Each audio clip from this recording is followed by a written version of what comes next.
A customer emailed us, "Could stevia affect hormones?" I immediately started replying, "No, it's natural." Then I paused. I actually never realized I never checked the research myself. I assumed stevia was fine, and one of my core values is never assume. Stevia has a reputation for being one of the healthiest sweeteners available because it's plant-derived and it does not spike blood sugar. But what I learned from the research actually stunned me. I'm Dr. Ben Lynch. I'm going to explain how the zero-calorie sweetener is quietly making you lose the very minerals you need to stay hydrated.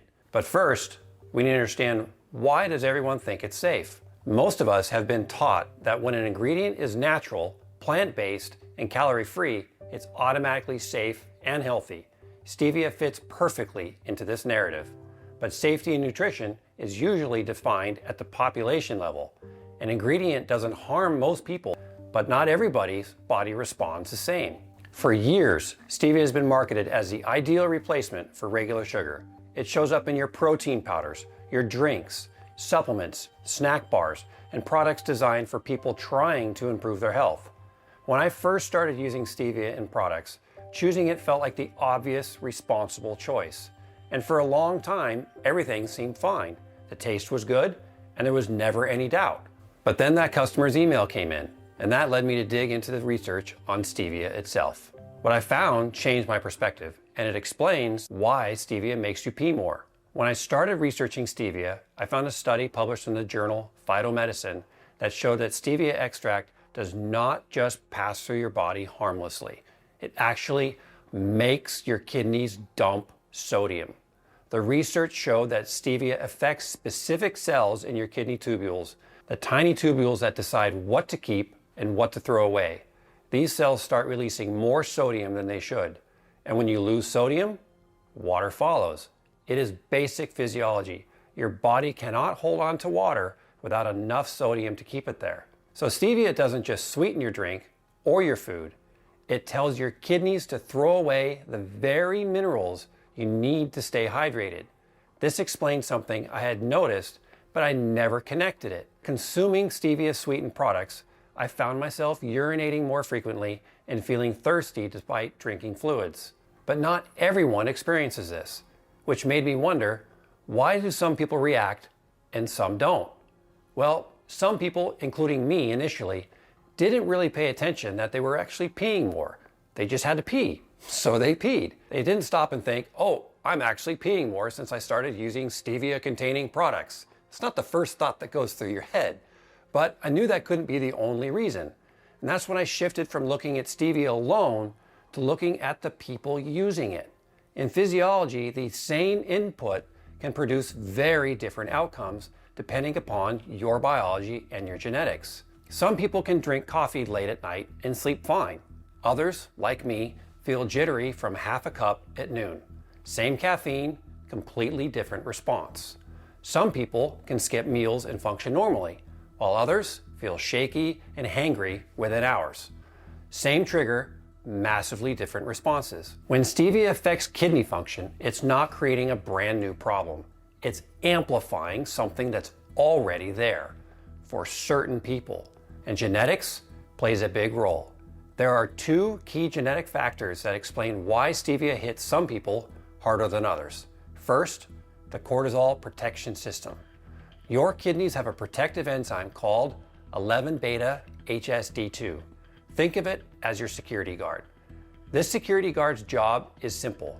Keep cortisol away from your kidneys' sodium controls. When cortisol gets to these controls, it tells your kidneys, dump sodium. And when you dump sodium, you dump water. So the security guard converts active cortisol into inactive cortisol before it can cause problems. But stevia fired that security guard. Research shows that stevia increases your cortisol to cortisone ratio, which means less active security guard protection. Now that happened, cortisol gets into your kidneys' sodium controls more easily. The result? More sodium dumping, more water loss, and more peeing. Some people have genetically fewer guards to begin with. For them, stevia's suppression creates an even bigger problem. Second, the stress chemical cleanup system. The second factor involves an enzyme called COMT, This enzyme cleans up stress neurotransmitters like dopamine and adrenaline. Here's the connection. When cortisol rises, which happens after stevia fires that security guard, your body releases more stress neurotransmitters. Now, if you have slow COMT genes, and many people do, those stress neurotransmitters stick around longer. So stevia creates a double hit. More cortisol affecting your kidneys and more stress neurotransmitters that won't clear it out. Put it together. Step 1, stevia reduces your kidneys' cortisol protection. Step 2, more cortisol reaches your sodium controls in your kidneys. Step 3, your kidneys dump more sodium and water. Step 4, your body releases stress neurotransmitters in response. Step 5, if you have a slow COMT gene, everything stays elevated longer, making you pee even more. That's why some people feel the effects strongly while others barely notice. Let me show you what this looks like in real life. Real-world examples of how stevia affects different people.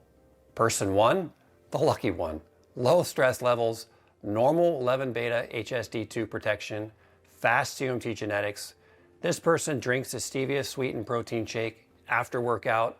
Their kidney security guard is working well, so only a little bit of cortisol gets through to the sodium controls. And the result?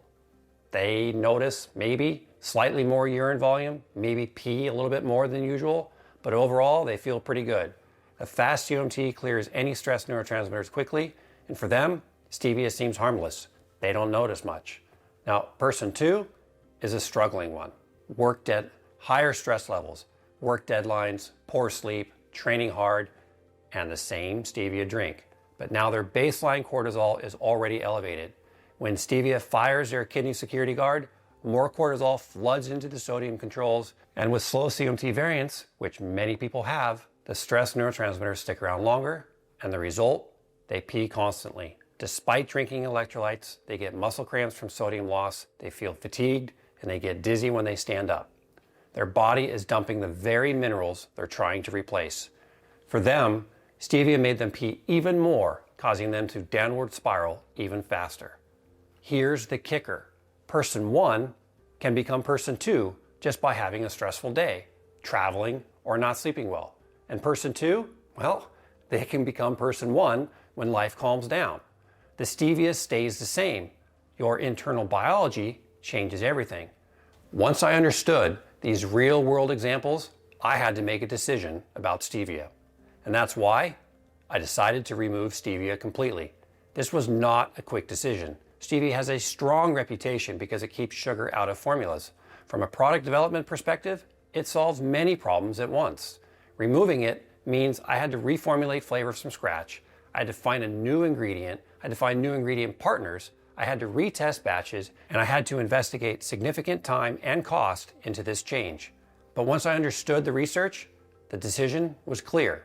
If stevia can disrupt sodium balance through kidney function, and if certain genetic variants make this effect even stronger, then it doesn't belong in products designed to support hydration and health. Period. The research was solid. The mechanisms made sense. So I thanked that customer for her question. I removed stevia from my products, and now I stay properly hydrated instead of constantly needing to pee every time I drink something with stevia in it. But removing an ingredient is only half the solution.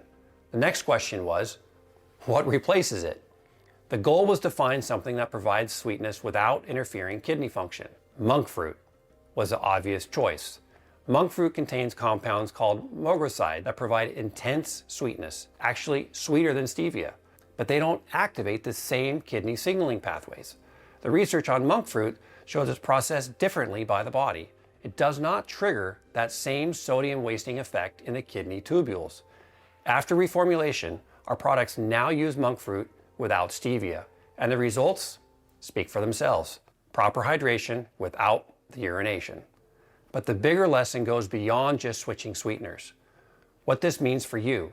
The biggest takeaway from this research is that stevia is not universally harmful. The next time you eat or drink something with stevia in it, pay attention.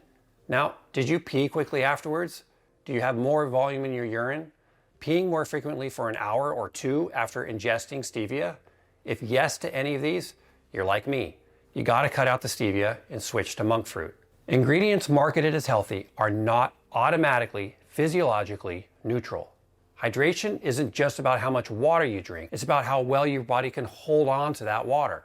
If something is quietly pushing your systems toward water and sodium loss, you can drink all the right things and still feel parched. Notice how often stevia shows up in your daily routine.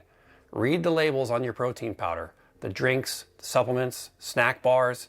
This isn't about being obsessive. It's about recognizing that small details add up.